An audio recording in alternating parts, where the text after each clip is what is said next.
Assalamualaikum warahmatullahi wabarakatuh. Bismillahirrahmanirrahim. Alhamdulillahirabbil alamin. Wassalatu wassalamu ala Rasulillah sayyidina wa maulana Muhammadin wa ala alihi washabbihi ajmain. Amma ba'du. Pemirsa yang dirahmati Allah, marilah kita sama-sama ikuti bersama tausiah mau'izatul hasanah dari Romo Kiai Haji Agus Mukhlason Rosid, pengasuh Pondok Pesantren Jaya Baru Bangsal Mojokerto. Semoga apa yang didawuhkan nanti bisa memberikan tambahan ilmu bagi kita semua. Amin, amin ya rabbal alamin. Bismillahirrahmanirrahim. Alhamdulillahilladzi arsala rasulahu bil huda wa dinil haq liyudhhirahu 'ala dini kulli walau karihal musyrikun.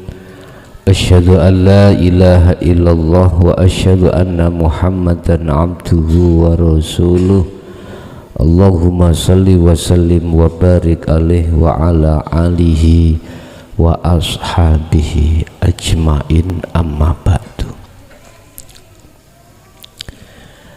Bagi hati yang sudah diridhani Allah, memegang kuncinya kemusyahadah yang berupa zikir sirul asrar, maka orang itu hatinya, maksudnya ruh itu akan tidak segan-segan melakukan zikir sirul asrar di segala hal sikon. Apabila satu jiwa atau ruh betul-betul sudah diridhani Allah, memegang kunci kemusyahadah, yaitu az-zikru bisiril asrar, maka dia tidak segan-segan melaksanakan zikir tersebut di segala kondisi apapun. Hati kalau sudah duduk istiqomah di sini Bapak Ibu, maka mulyao koyo opo panjenengan di mata manusia, kaya koyo opo panjenengan di mata manusia,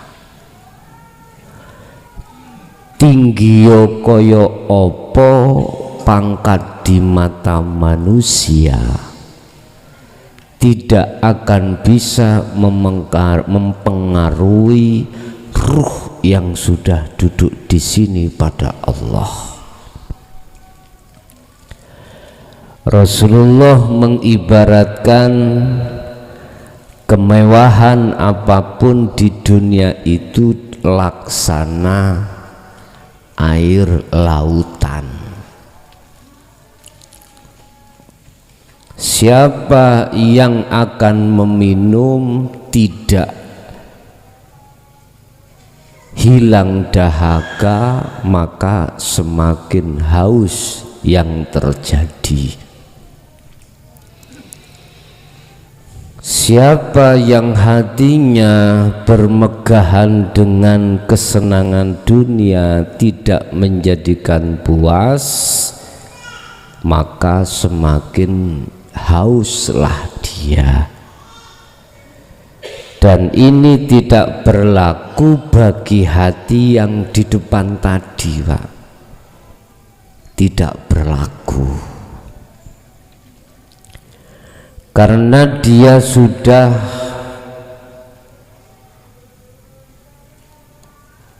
menyetir, mengendalikan dunia, bukan dia yang dikendalikan dunia.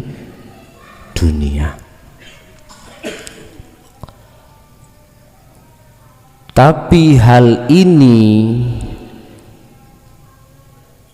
tidak berlaku bagi panjenengan yang hatinya sudah istiqomah di zikir sirul asrar.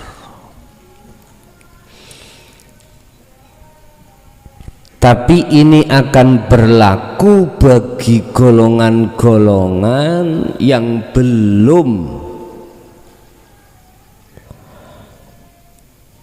diridani Allah dengan datangnya adzikru sirul asrar, walaupun Anda punya amaliyah setinggi apapun. Artinya siapapun kita, apapun status kita, akan terpengaruh dengan nafsu dalam diri kita berupa kemewahan dunia tersebut terhadap Allah. Pasti. 1, 2. Apabila Allah mendatangkan satu kesulitan, rupek sandang pangan papan randuwe, dalam istilah lain menjadi orang gelandangan, ini tidak akan menjadikan pengaruhnya hati golongan pertama tadi di mata Allah.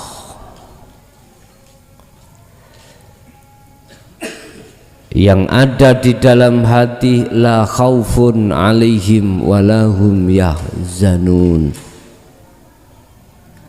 Rasa khawatir dengan apa yang dihadapkannya tidak ada. Rasa takut yang menyelimuti pada umumnya manusia juga tidak ada. Artinya kemiskinan yang ada pada dirinya tidak menjadi kekufurannya hati pada Allah.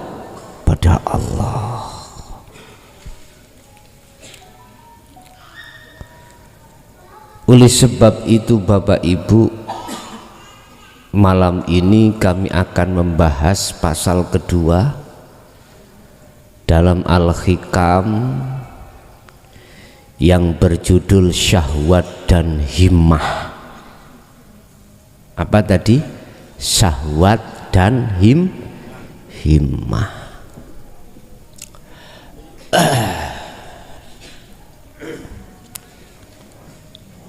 Pasal 2, syahwat dan himmah. Apa sih syahwat itu? Apa sih himmah itu? Secara lughat adalah, syahwat adalah tekanan yang ada pada diri panjenengan kalih kula, entah syahwat yang berkenaan dengan urusan jasad ataupun hati. Ini syahwat. Tekanan yang bersifatkan satu keindahan, baik keindahan secara fisik maupun secara hati. Itu kalau syahwat. Kalau himmah, khusus tekanan keindahan, tekanan keindahan khusus di dalam hati, bukan di dalam jasad. Itu himmah secara lughat. Bapak Ibu hadirin, sebagai landasan aja secara lughat antara syahwat dengan himmah. Idza aradaka iradatuka utawi kekarepan ira, kemauanmu, at-tajrida ing makom tajrid. Makom tajrid niku makom di mana jenengan iki diletakkan Allah di makom kang luhur, kang tinggi. Apakah itu ada kaitannya indanas menurut manusia ataukah indallah? Itu makom tajrid. Ma'a iqamatillah sertane ngukuhno Allah iyaka ing iya sira ngukuhno fil asbabi ing dalem makom asbab. Makom asbab iki makom apa? Makom syariat, makom sesuatu terjadi dikarenakan ada sebab musabab. Contoh, kula ngelak, kula ngombe sebabe ngelak. Iki contoh yang harus dikasih contoh.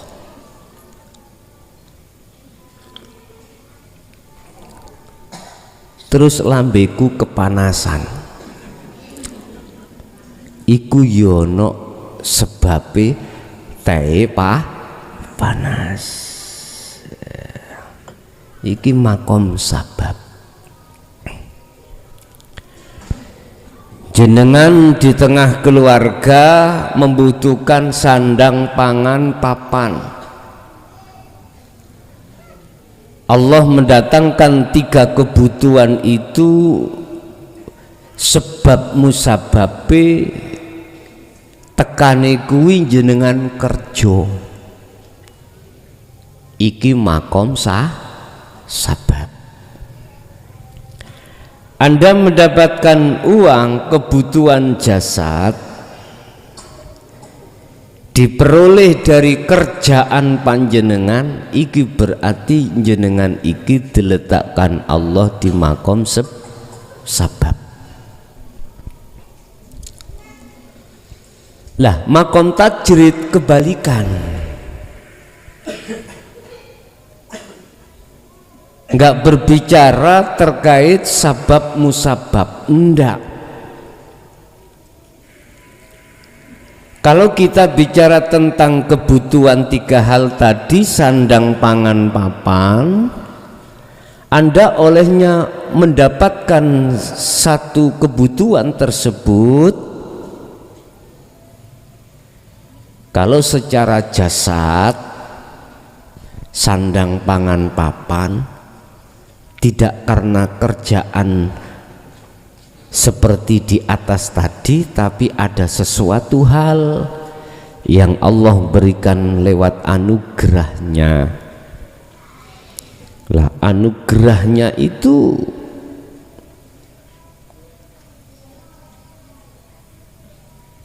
fadlnya Allah itulah sehingga datang apa yang jenengan kersakake wau. Entah kuwi jenengan duweni satu amaliyah, terus dengan amaliyah itu fadhole Allah turun, tiba-tiba ada seseorang yang mentransfer, ya, atau hal-hal yang tidak bisa dipikir cara akal, itu datang tajrid. Wis iradatuka tajrid iku min syahwatil khafiyah, keinginanmu untuk kau tajrid sedangkan kau diduduk no manis Allah ning sebab itu termasuk min syahwatil khofiyati, syahwat sing alus. Iki hubungannya ambek jasad. Contoh enak pe ya tadi dukun ya, tenaga ora dipake, wong teko diimang takok-takok apa mulai di amplopi. Enak pe ya tadi kiai ya. Gak nyambut gawe, tamu teko nek gak nggo gawan iku sungkan jare ini ngoten ya.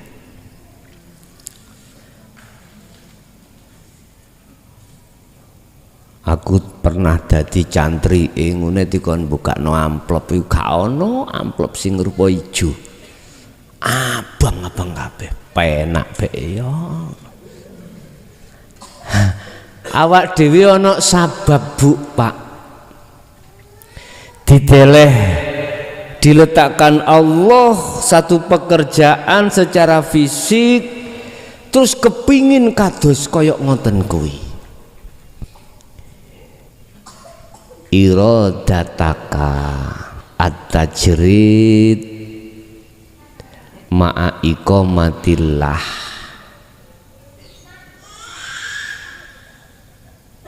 Nek kepinginan yang seperti itu secara jasad iku sik klebon syahwat. Wong dapat fadl kan apik toh Pak Bu ya. Allah memberikan fadl terhadap jenengan kali kula apik. Kerjaane nulung wong, ngamplopi ngono yo tidak diarani. Kok gemei karepmu ora ya ora, tetep tak layani. Lah ngoten nggih. Padha mek budal ngaji. Mulih ya gak ngomong kudu kok amplopi semene lho, ndak. Diwenehi amplop piro ae diterima gak pernah ngeluh. Fadl ya, fadl. Siji nek ngene dobol dibuka ning ngomahi keliru amplopane wong bubuhan wis biyen menimben kata baleni dikongkon ra gelem iku gak fadol, celuk-celuk ya senes. Fadol iku tidak pernah mengeluh. Wa may yattaqillaha yaj'al lahu makhrajan wa yarzuqhu min haitsu la yahtasib. Tatkala dia berpegang teguh dengan takwa pada Allah, Allah memberikan fadl dan apa yang dibutuhkan sandang pangan papan iku dimudahkan Allah, tekone iku tidak disangka-sangka. Dik bulan dik wingi nulung wong usahane hancur. Kalau iling tahun piro iku ada jamaah dari Surabaya, dia itu pengusaha percetakan. Di situ dia bangkrut, meh gulung tikar. Bang mengbeklis apa beklis ya, sampai gak iso utang. Kalau boleh emot lupa kula tahun piro kuwi. Pokoke iku awal-awal kula dadi kepala desa 2014 insyaallah awal mungkin. Ngadu, akhirnya Allah memberikan solusi yang dia tidak sangka-sangka. jangka 1 bulan rawuh maneh, akhirnya aku diwenehi sesuatu. Wis gak usah tak sebutnya sesuatu apa. Dalam diri saya itu tidak menyangka dan tidak menyana, iya dah. Kalau semuanya ini akan terjadi seperti ini. Ilinga sampai nolak tulisani Avanza pelayanan masyarakat itu. Ngoten.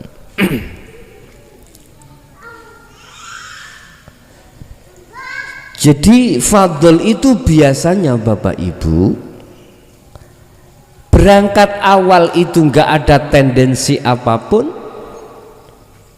Apabila didatangkan sesuatu itu tidak akan pernah mengeluh. Istilah panjenengan dikatakan dapat fadl dari Allah, dimintai sesama manusia pertolongan, ning ati iku nggak ada tendensi apapun. Lah, ini yang kami maksud min haitsu la yahtasib. Nanti buah dari fadl itu akan memudahkan panjenengan kali kula apa yang Anda butuhkan.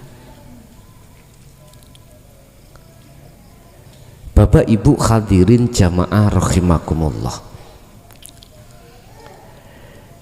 dikatakan min syahwatil khafiyah, ketika kita disabab pengen munggah nang tajrid, dikatakan iki nafsu atau syahwat yang samar, manakala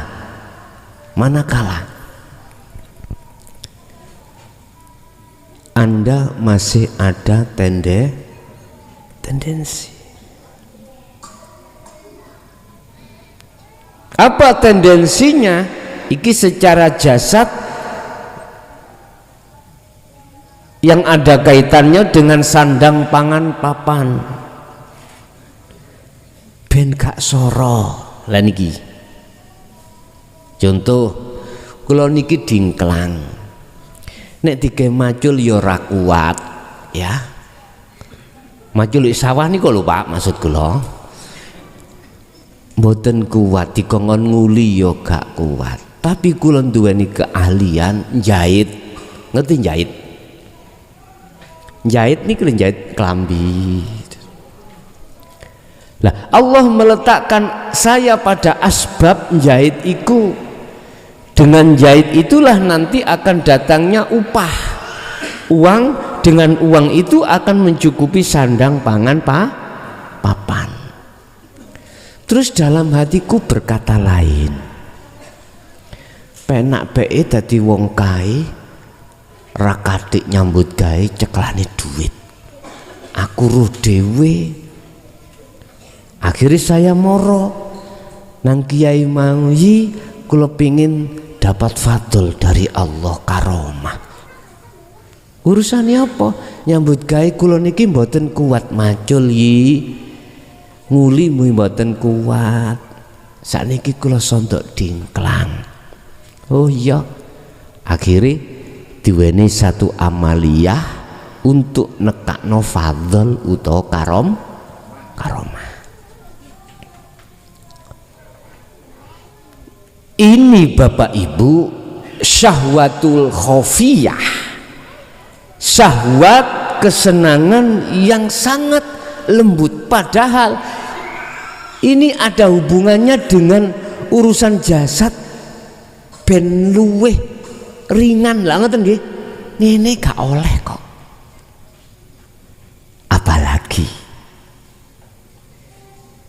Apalagi ada kaitannya dengan hati, dengan ruh pada Allah. Wis iki mang kebutuhan jasad.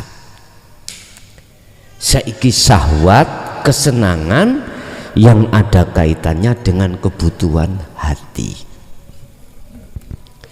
Jenengan ngaji ya wis, tata ngelmu hakikate ya wis, dasar mulai ya wis, pengembangan ya sudah, beat ya sudah, sekarang tata laku. Sing intinya laku adalah satu, membersihkan kotoran hati, dua, untuk bisa bertemu Allah. Lah ngaten ta niki? Wa man kana yarju liqa rabbi falyamal amalan sholihan wala yusyrik bi ibadati rabbih ahada. Tatkala Anda melakukan suluk menuju ke wusul, itu ada satu tendensi. Apa tendensinya? Jenengan lekas menjadi orang yang makrifat min syahwatil khofiyah, itu sih kelebu syahwat yang samar. Loh, lah kok ngono wong katanya wong ngaji tatanan ajan Rasul iku cek menjadi orang yang makrifat Allah, meripat atine cek hijabe kebuka, kotoran hatiku biar hilang. Lah kok di situ dikatakan masih terdeteksi syahwat yang khofiyah, syahwat yang samar. Terus piye beneri? Lah ngaten nggih? Bapak Ibu, dulu aku pernah memberikan fatwa yang isinya lepaskanlah keakuanmu ketika suluk menuju usul, karena itu rantai yang paling halus. Ini maksudnya asyahwatu al-khafiyatu, masih kelebu syahwat kesenangan yang amat halus. Lah terus saya melakukan uzlah, zuhud itu bagaimana yang benar? Bapak Ibu, dikatakan syahwatul khafiyah, berlakunya syahwatul khafiyah iku manakala Anda ini di detik-detik di musyahadah. Akhirnya dengan syahwatul khafiyah inilah akan membegal, merantai, ruh itu tidak bisa sampai ke musyahadah. Paham nggih? Jadi asyahwatul khafiyah ini berlaku bagi setiap si salik ketika suluk. Saya berlaku memangi, tetapi lekaslah cepat, lepasen keakuanmu di situ. Sebab manakala ini sudah kau lepas, maka semua syahwatul jahriyah ataupun syahwatul khafiyah itu sudah tiada. Akhirnya nggak ada tendensi sekecil apapun, nggak ada. Wis, kesimpulannya, tatkala kau ingin jadi orang makrifat, sedangkan kau masih diletakkan di posisi proses suluk, kekarepanmu untuk lekas jadi orang yang makrifat iku termasuk min syahwatil khafiyah. Sing penak wis tutno ae kaya banyu mili. Jarine cara bahasa ilmu yang sederhana, lah engko nek wis wayahe tekan-tekan dhewe. Mempunyai prinsip seperti orang yang orang perempuan yang melahirkan. Nek durung wayahe nglahirno den-deno iku gak iso metu nggih ya Bu. Tapi engko nek wis wayahe senajan kuwi gak ngeden ya metu. Uwat iku, ngerti uwat Pak? Iku akan dengan sendirinya datang. Wis wayahe. Wis. Lah terus antisipasi saya bagaimana? Manakala diletakkan di asbab, sementara melihat satu sisi orang itu duduk di tajrid kok ya penak. Nyun sewu Pak, orang yang membawa fadl dari Allah iku kan penak mungguh jenengan nyawang. Kok oleh dilih Pak, aku pingin dadi jenengan. Lho iya tenan. Umpama oleh dilih gak dadi syahwatul khafiyah, iso kula dadi jenengan. Tapi gak iso. Semua itu disesuaikan dengan porsinya masing-masing. Nek wis wayahe ya wis. Ora usah gupuh-gupuh. Lah adik sampean ngomong ini ojo mati dhisik gak ah. Lah ngaten kalau sering sanjang ngaten ya. Ya wis, nanti jenengan akan paham sendiri. Iku untuk nggugah supaya jenengan iki di dalam hatiku ben ra sembrono. Walaupun iku mang proses awal sih ada kaitannya dengan syahwat, nanti seiring berjalannya waktu syahwat ini dengan sendirinya dalam hatimu tidak akan berlaku. Bapak Ibu hadirin jamaah rahimakumullah, sebetulnya Pak, jogo fadl Allah iku abot-abot enteng Pak. Inilah yang dimaksud Syekh Ibnu Athaillah dalam makolahnya yang berbunyi, tatkala kau dihadapkan kemewahan dunia, susah.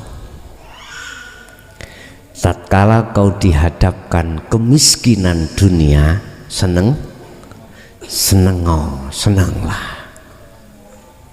Loh, di sini itu harus lebih waspada dengan keindahan, kemewahan duniawiyah di dalam fadl ini Pak.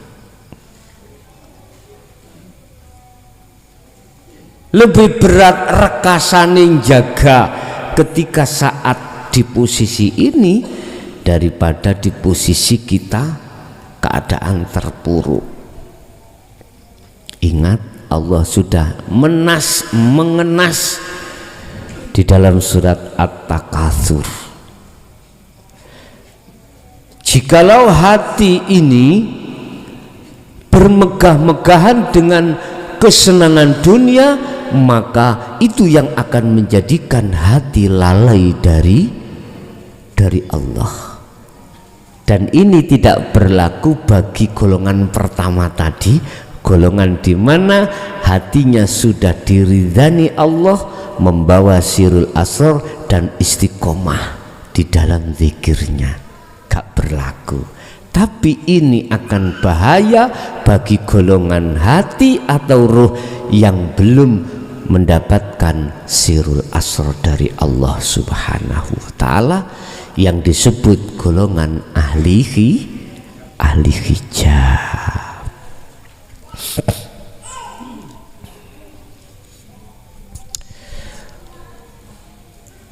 Wa iradatuka al asbab, wa iradatuka lan utawi kekarepan ira al asbaba ing makom sabab. kepinginanmu untuk ke sebab kok makom asbab, asalnya ono tajrid ya, terus kok ya kepingin ning asbab, ngono maksudnya. Ma'a iqamatillah sertane ngukuhno sapa Allah, ngukuhno Allah iyyaka ing iya sira at-tajrid fit tajridi ing dalem makom tajrid. Ketika ada satu keinginan Anda untuk ke makom asbab sedangkan Anda ada di makom tajrid,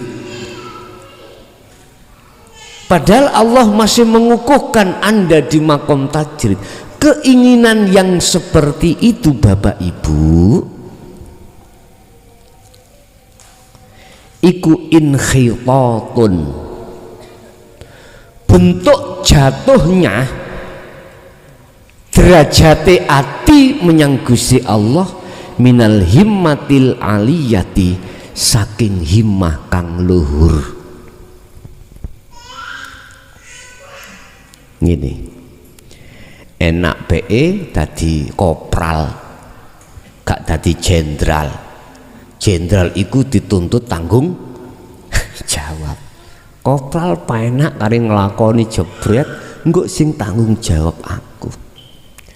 Penak bae dadi perangkat daripada kepala desa. Kepala desa bentahun dia uber-uber inspektorat hukum, dijalui laporan pertanggungjawaban, perangkat enak. Pok mas enak kali tengok-tengok tok kerja menghasilkan, wis gak dioyak inspektorat, gak dioyak hukum, penak bae wis tak mudhun ae dadi perangkat. Misale kaya ngono. Padahal jenengan dikukuhno Allah di makom tajrid atau di pangkat kepala desa. Loh, keinginan mudhun sing kaya ngeten iki inkhitatun, bentuk jatuhnya himmah sejo kang luhur. Iki nek dibangsulno hubungane roh ya apa dateng Allah di makom makrifat Allah, ngeten Pak. Sebagai kunci berat hukumnya orang makrifat ahli syuhud di mata Allah daripada hukumnya orang ahli hijab.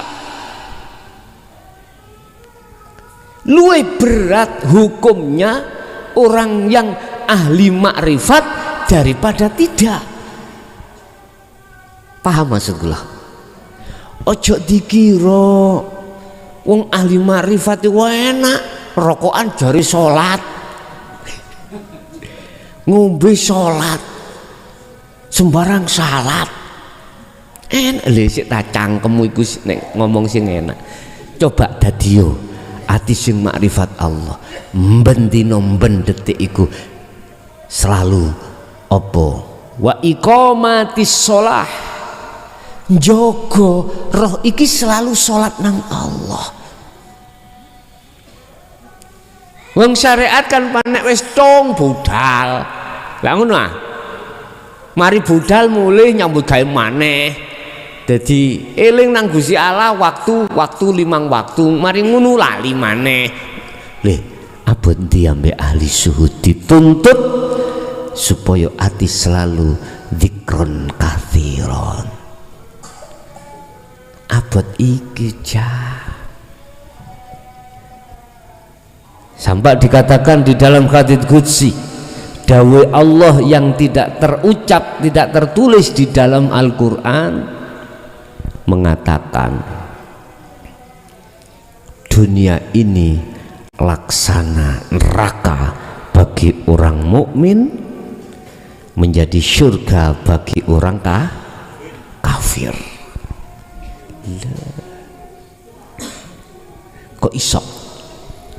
Sebab di dunia ini bagi wong mukmin adalah mensucikan seluruh kesalahan-kesalahannya hati,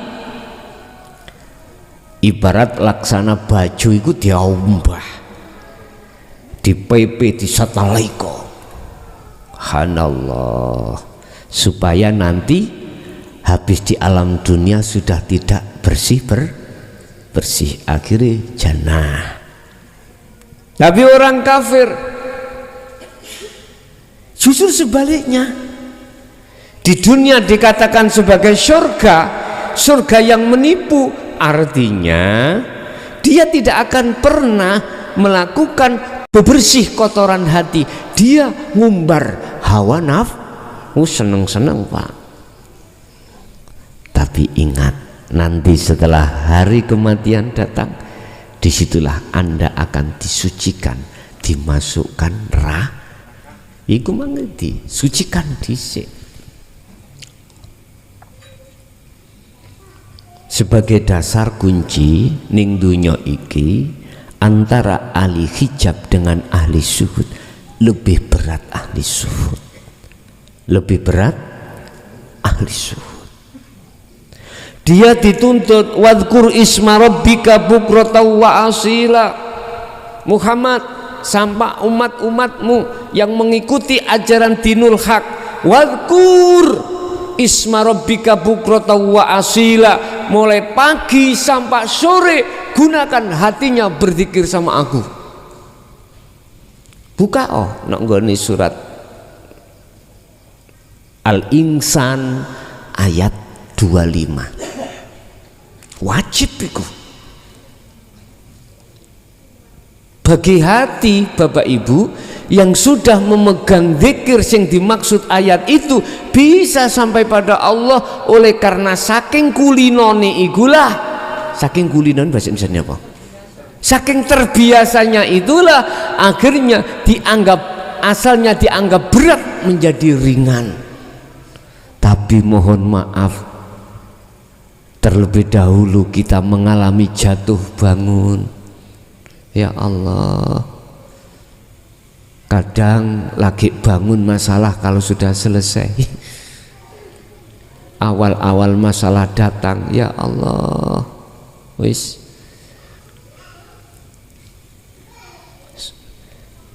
itulah yang kita alami. Siapapun panjenengan pasti ngalami hal itu.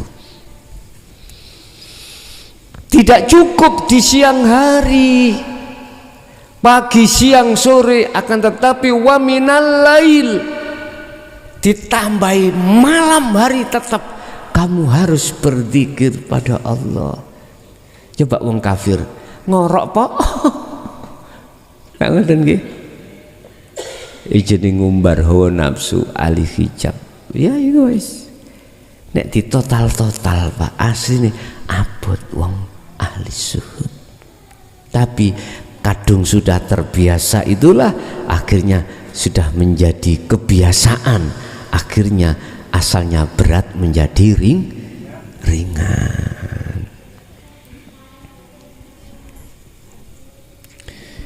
Iradatuka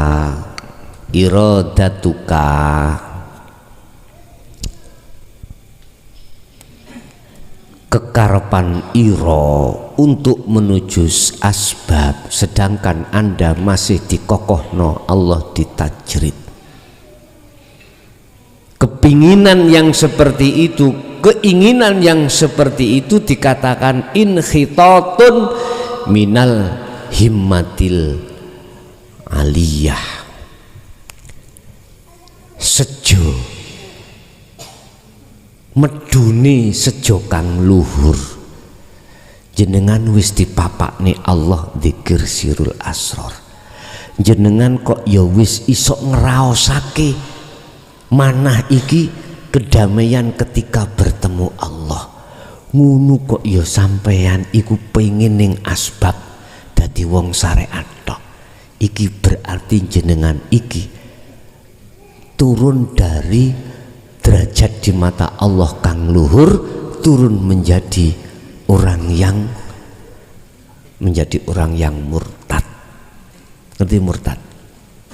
Apa sih orang murtad itu? Orang yang keluar dari iman yang sudah dia imani. Bahasa syariat, kalau saya itu keluar dari agama Islam disebut orang murtad.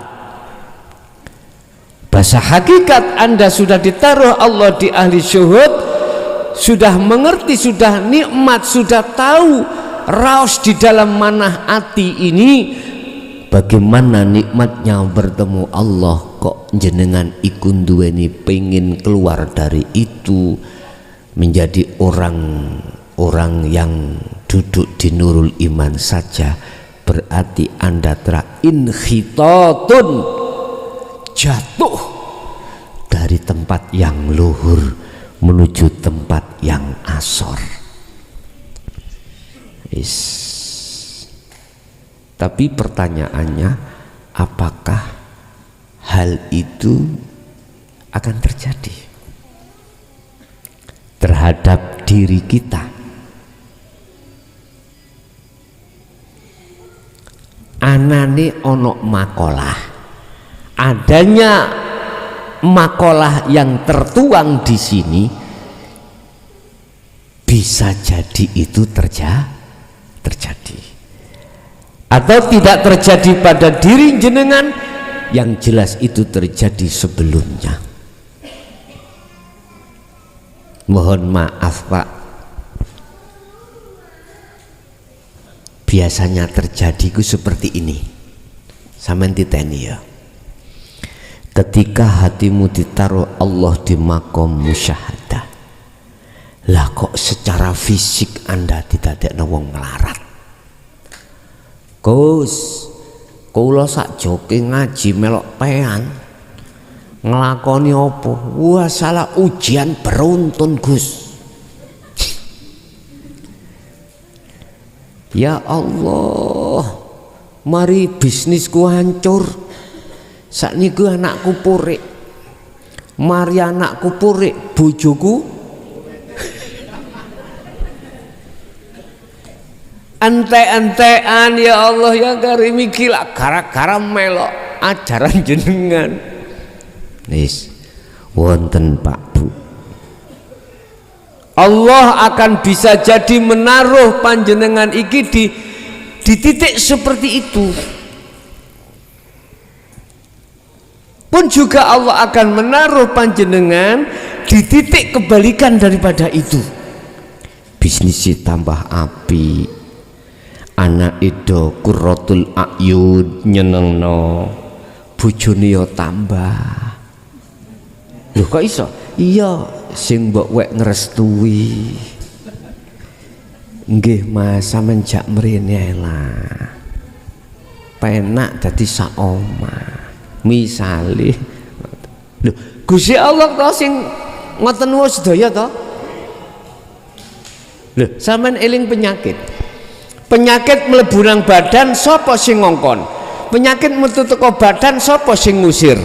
Lah, kalau di dalam ajaran dinul hak Allah, garwa sampak sanjang kaya ngono iku ya Allah sing ngongkon. Lha niki sing dimaksud sunnah Rasul iku ada di situ. Bukan sunnah nafsu. Bukan sunnah nafsu. Wis. Kok kemalan mlayu runi ku nyapa to ya? Aku ya ora penak ambek jenengan.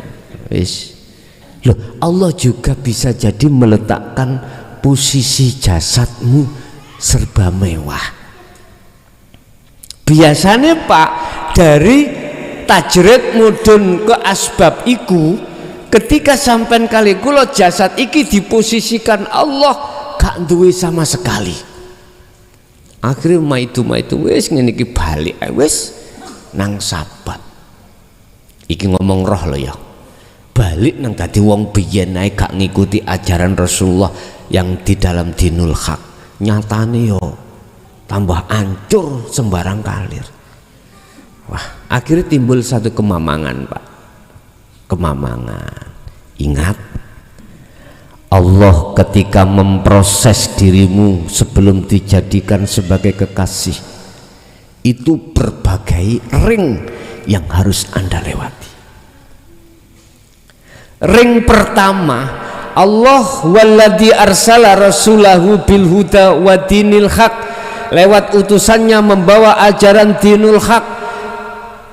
Hatimu itu menerima apa ndak? calon kekasih Allah, si calon ya. Iku pertama nerima, iya bener ngaji iki tak angen-angen. Suwe-suwe lakuku jasad iki sholat ya kaya ngono. Nek gak mengikuti ajaran Rasulullah yang di jalur hakikat, ya aku ya tetap ngono kuwi salatku. Nah iku wis diproses Allah, ditemukanlah makalah-makalah yang bersifatkan tasawuf, bersifatkan mengesahkan Allah, ketauhidan.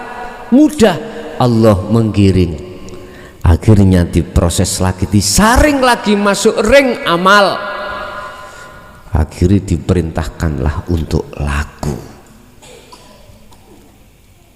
Dia diproses lagi dalam laku, si tiba tangisa, si kesamaran nafsu lah, wis itu yang kita alami selama ini Pak.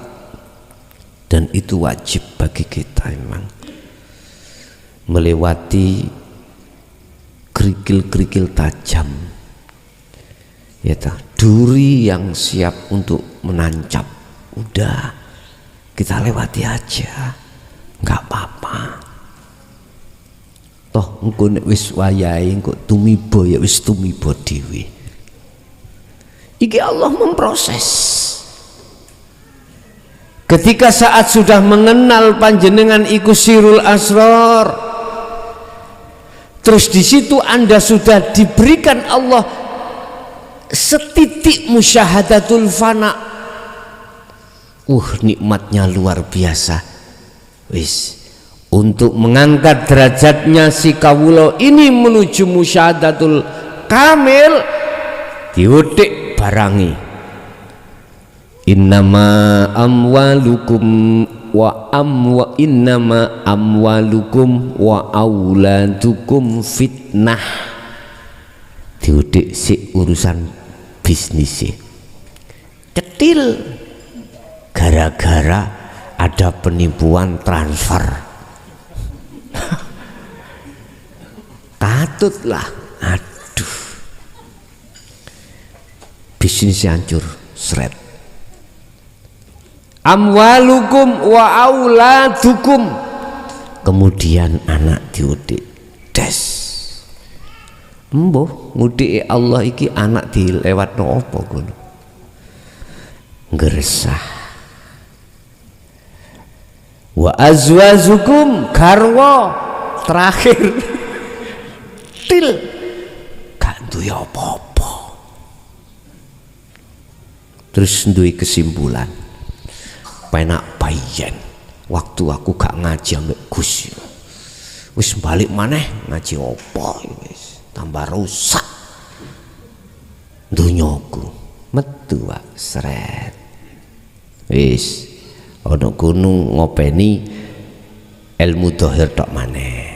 Loh, ketika saat jenengan duwe kekarepan tok lho iki lho, belum terjadi lho ya, kekarepan untuk di situ, maka inilah inkhaitatun, Anda termasuk jatuh derajat sing luhur nuju derajat kang asor di mata Allah, di mata Allah.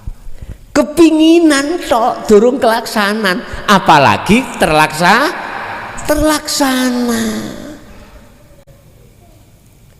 Bapak Ibu hadirin, lah terus sakniki sing pener iku piye pun wong sakmene kae iki Allah meletakkan macam-macam panggonan, ada di asbab, ada di tajrid.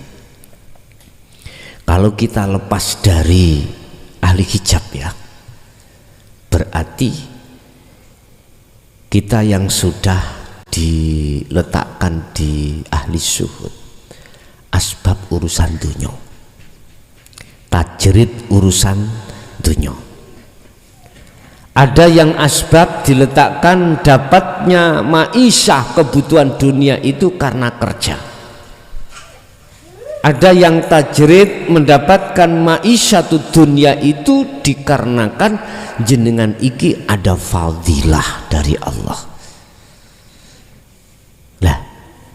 Ini Bapak Ibu, mungguh jenengan sing wis kegolong ahli suhud, jangan bedakan. Anda tidak akan membedakan manakala perjalanan atau afalnya, lakunya hati, lakunya ruh tetap sampai ngejo isirul asror. Paham ya? Anda tidak akan membedakan antara tajrid dengan asbab manakala Anda ini tetap berpegang teguh di dzikir sirul asror. Lah, ku maksud dzikir sirul asror itu ya sudah sampai pada puncak hakul basiroh. Ngoten niki. Akhirnya Anda sudah tidak ada pengakuan kalau diri Anda yang berperan. Bapak Ibu hadirin jamaah rahimakumullah. Asbab dengan tajrid ini akan berbeda terhadap mereka-mereka yang belum sampai di maqam musyahadah.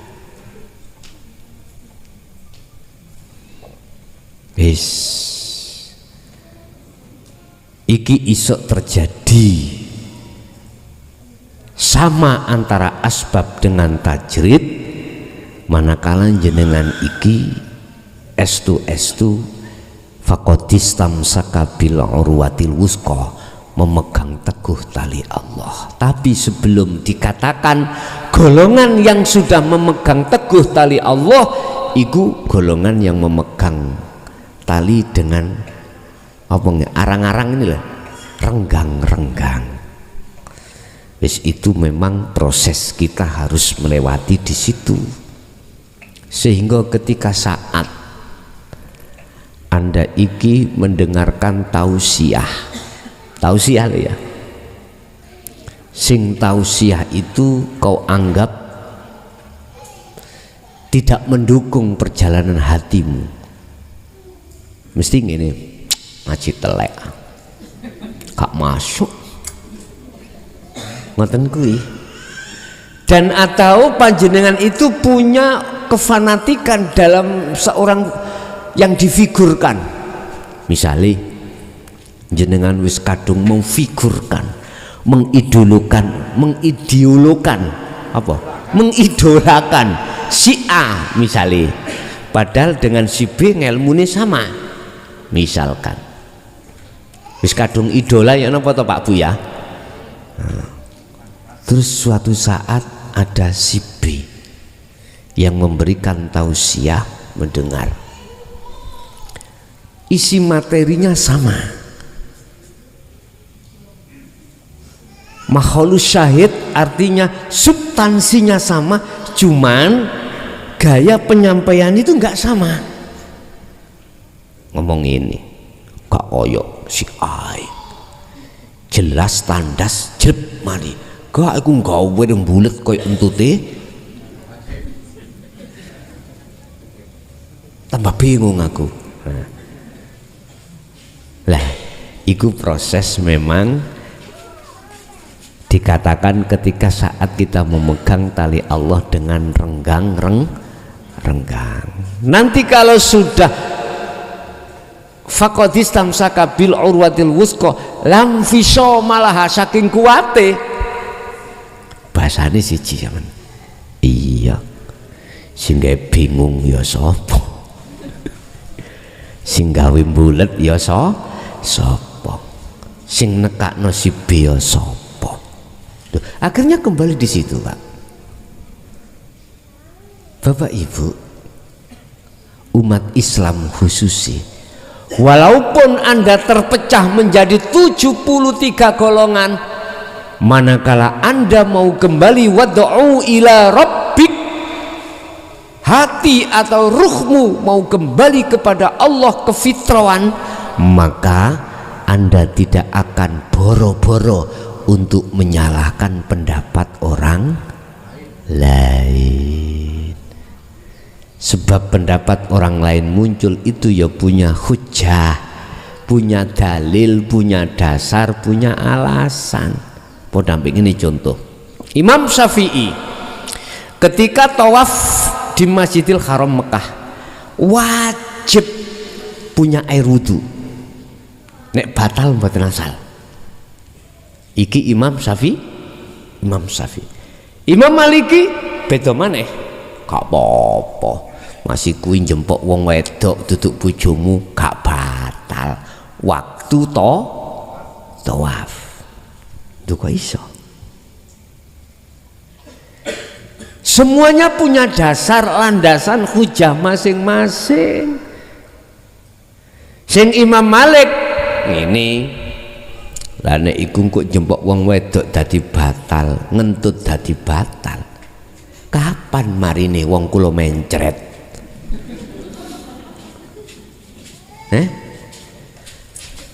Sik kait mlaku toh pertama wong jenenge wong tawaf niku Pak, ya Allah, mboten atusan, ribuan. Indonesia wong cilik-cilik. Wong luar gede-gede ditendang ini ya. Kula penak kecokan jubahe wong Turki. Tahun 2005 kecokan jubahe ngoten. Ya gak diseneni gak apa. Malah taal sini yo. Lah kok moro muter. Lah ping 7 puteran nah. Terakhir mutere kok ana nggone pundi niku? Nang nggone Hajar Aswad lho, mungkin ya karo anak mburi gejokane. Wong tetek mene lho Pak, dadi aku ya singitan nang jero anu niku. Wis gak apa-apa penguk-penguk titik ngono. Wah. Loh, gak mungkin kita gak senggolan, gak mungkin. Oke lah kita kasih ring pengaman jamaah kita sendiri. Yalah. Imam Malik mengatakan enggak batal, silahkan lanjut. Imam Syafi'i tetap batal karena itu salah satu rukunnya haji atau umroh, enggak boleh mengandung hadas kecil. Berarti bagaimana? Kita pindah dari Imam Syafi'i pindah madhab Imam Malik. Wong kula mencret ngentutan, nek gak ngentut loro mosok kate diempet. Bahaya, akhirnya pindah nang Imam Malik. Posisi panjenengan yo gak loro, tawaf yo dhewe, yo nggayo Imam Syafi'i. Jadi semuanya itu lihat sikon, lihat kondisi. Jenengan ngentutan, mencret, kate melu-melu Imam Syafi'i, yo gak jalan Pak. Loh, nyun sewu, sinten mawon panjenengan nek wis fanatik dengan satu madhab mesti akan menyalahkan madhab yang lain manakala tidak sesuai dengan sampean. Iku semua sebab akibat kita itu jiwa tidak mengikuti ajaran Rasulullah yang di jalur dinul haq. Coba kalau mengikuti jalur dinul haq, pernah Rasulullah dawuh nang Sayyidina Abu Bakar ketika beliau diburu oleh kafir Quraisy mau dibunuh, masuklah di dalam gua Hira. Di situ Abu Bakar ketakutannya bila mana nanti ketahuan kafir Quraisy ditangkap dibunuh. Di dalam gua yang namanya Abu Bakar itu ketakutan akhirnya diingatkan oleh Rasulullah. Ya Abu Bakar, kita bukan berdua. Pertama bahasanya kita bertiga. Man huwa ya Rasulullah? Siapa yang satu ya Rasulullah? Dikatakan huwallahu rabbi. Itulah Tuhanku warabbukum, ya Tuhanmu, itulah Allah. Nah, Rasulullah mengatakan seperti itu supaya imannya hati saudara Abu Bakar itu tidak terbelenggu dalam ketakutan seperti itu. Akhirnya keterangan berikutnya itu gak dicanda, hanya cuman itu. Keterangan berikutnya beliaunya itu mengatakan bahwasanya ini anallah la ilaha illa ana, gak dibuka. Udah, umpama kula simpulno, sing gawe ngene ya Gusti Allah, sing uber-uber ya Gusti, berarti sing diuber Gusti Allah, sing uber gak mungkin. Gusti Allah nguber, Gusti Allah ketemu dijrot-jrot gak mungkin. Nah, niku nek nyandak aku yakin gak salah paham Pak. Nek nyandak Bapak Ibu hadirin rahimakumullah. Sehingga Abu Bakar terasa seperti disiram air hatinya dengan air zam-zam, adem. Sampak senenge beliau iku meringis iku guyu iku untuk mantis wong guyu kan ya untune ketok to Pak. Ternyata di atas sana itu ada bedek-bedekan. Ngerti bedek-bedekan? Apa bahasanya bedek-bedekan? Teka-teki. Pasukan di dalam pasukan yang mengejar Rasulullah itu tanya, ada yang berkata nggak mungkin beliau masuk sini, buktinya ada rumah laba. Andai kata Rasulullah ke sini, aku yakin ini akan rusak. Padahal laba-laba membikinnya setelah Rasulullah itu masuk. Wes. Terus ada yang intelektual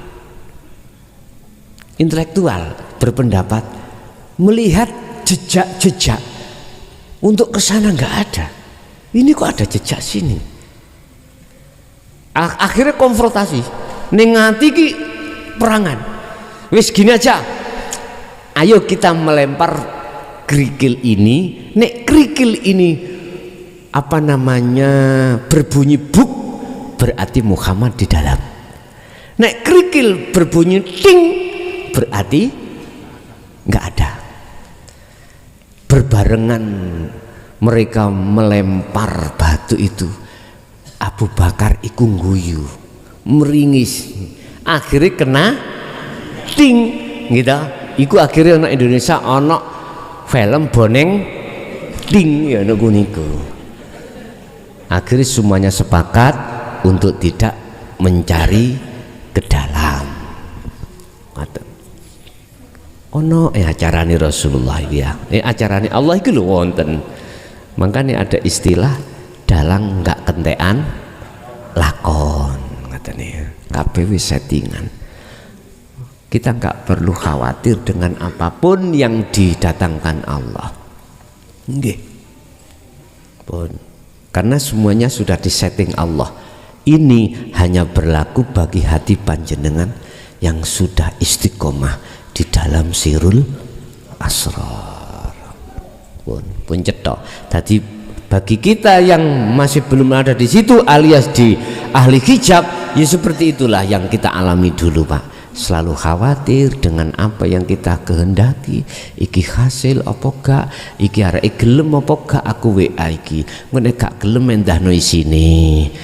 Ngoten niku. Ternyata kekhawatiran itu akan terjawab ketika saat hati sudah duduk di sirul asrar. Bapak Ibu hadirin jamaah rahimakumullah, kesimpulan dari makalah antara syahwat dan himmah adalah ini bagi ahli suhud yang sudah istiqomah pada Allah tidak berlaku, karena dia sudah melepaskan keagungan dirinya sebagai makhluk. Oke. Pemirsa yang dirahmati Allah, begitu tadi uraian ilmu dari Gus Mukhlason Rosid. Semoga apa yang disampaikan tadi bisa menjadikan tambahan ilmu pengetahuan bagi kita, yang akhirnya apa yang kita lakukan dan kita amalkan, utama dalam masalah ibadah, akhirnya ibadah kita menjadi sempurna. Demikian dari kami, kurang lebih mohon maaf. Assalamualaikum warahmatullahi wabarakatuh.